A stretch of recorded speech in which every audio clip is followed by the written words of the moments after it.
مفتی عبدالرحمن عابد، Islamic scholar. قرآن سے جو بال نکل رہے ہیں اس کے بارے میں مفصل گفتگو کریں۔ عزیز بھائیو، یہ ایک فتنہ ہے، یہ ایک جو ہے نا، میں تو اس کو شیطانی چال کہہ سکتا ہوں۔ یقیناً شیطانی چال ہے جو لوگوں کو غلط راہ پر چلانے کے لیے چلی گئی ہے، شیطان نے یہ رائج کی ہے معاشرے کے اندر۔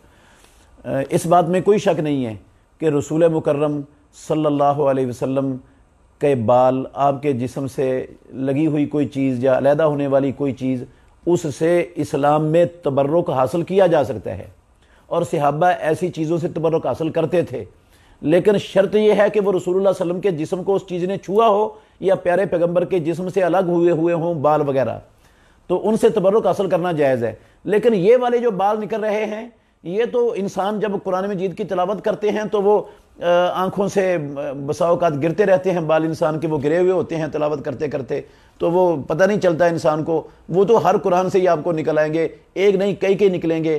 اور اگر آپ نیا قرآن لائیں گے جو مہینوں سے سالوں سے چھپا ہوا ہے، جس کو کبھی کسی نے نہیں پڑھا، تو اس میں سے سوال ہی پیدا نہیں ہوتا آپ یہ بال نکال کے دکھا دیں۔ اس لیے رسول اللہ صلی اللہ علیہ وسلم انسان تھے، اور انسان کے ابروؤں کے بال جو ہے نا وہ کروڑوں میں یا اربوں میں کھربوں میں نہیں ہوتے۔ قرآن تو کروڑوں میں اربوں میں دنیا کے اندر نسخے موجود ہیں، تو ہر قرآن کے اندر سے کئی بال نکلیں، یہ رسول اللہ صلی اللہ علیہ وسلم کے بال کیسے ہو سکتے ہیں؟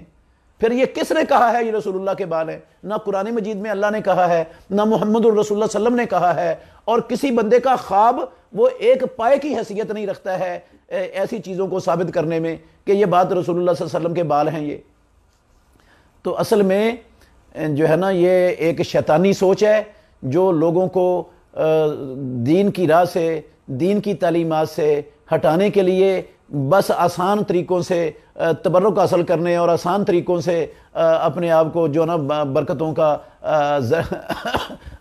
ماجگاہ بنانے کے لیے شیطان نے ایک چلا دی ہے بات مسلمانوں میں، اور وہ مسلمان اس کو جو ہے نا وہ دیکھا دیکھی کرتے جا رہے ہیں۔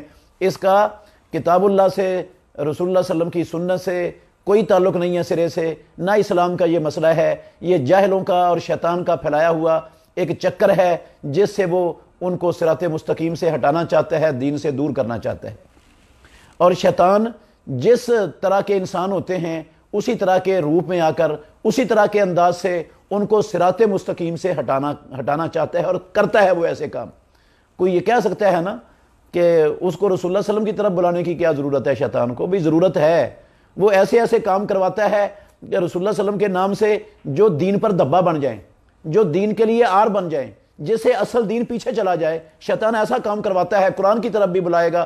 اگر وہ کہے قرآن کو سجدے میں پڑھو یا رکوع میں پڑھو تو پڑھنا جائز ہو جائے گا؟ یہ کیا کام؟ وہ قرآن کی طرف دعوت دے رہا ہے؟ نہیں، بالکل جائز نہیں ہوگا یہ۔